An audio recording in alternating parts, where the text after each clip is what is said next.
ఇప్పుడు రాజకీయంగా మా మీద కక్ష తీసుకోవచ్చు, రెడ్ బుక్ రాజ్యాంగాన్ని మీరు తీసుకురావచ్చు, మీరు అమలు చేయనివచ్చు.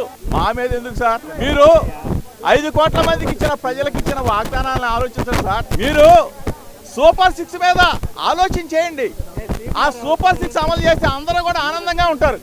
అంతేగాని డైవర్షన్ పాలిటిక్స్ చేస్తూ అభం శుభం తెలియని పిల్లల మీద ఏంటి సార్ ఇది? దయచేసి మీకు కూడా పిల్లలు ఉన్నారు, మీకు కూడా పిల్లవాడు ఉన్నాడు. మీ ఇంటికి మా ఇల్లు ఎంత దూరమో మా ఇంటికి మీ ఇల్లు కూడా అంతే దూరం సార్.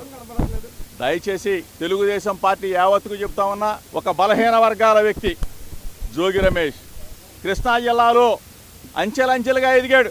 ఒక బలహీన వర్గాల వాడు, ఒక గౌడ కులస్తుడు ఎదిగితే హర్షించాల్సింది పోయి మీరు మా మీద కక్ష కట్టి మమ్మల్ని జైలు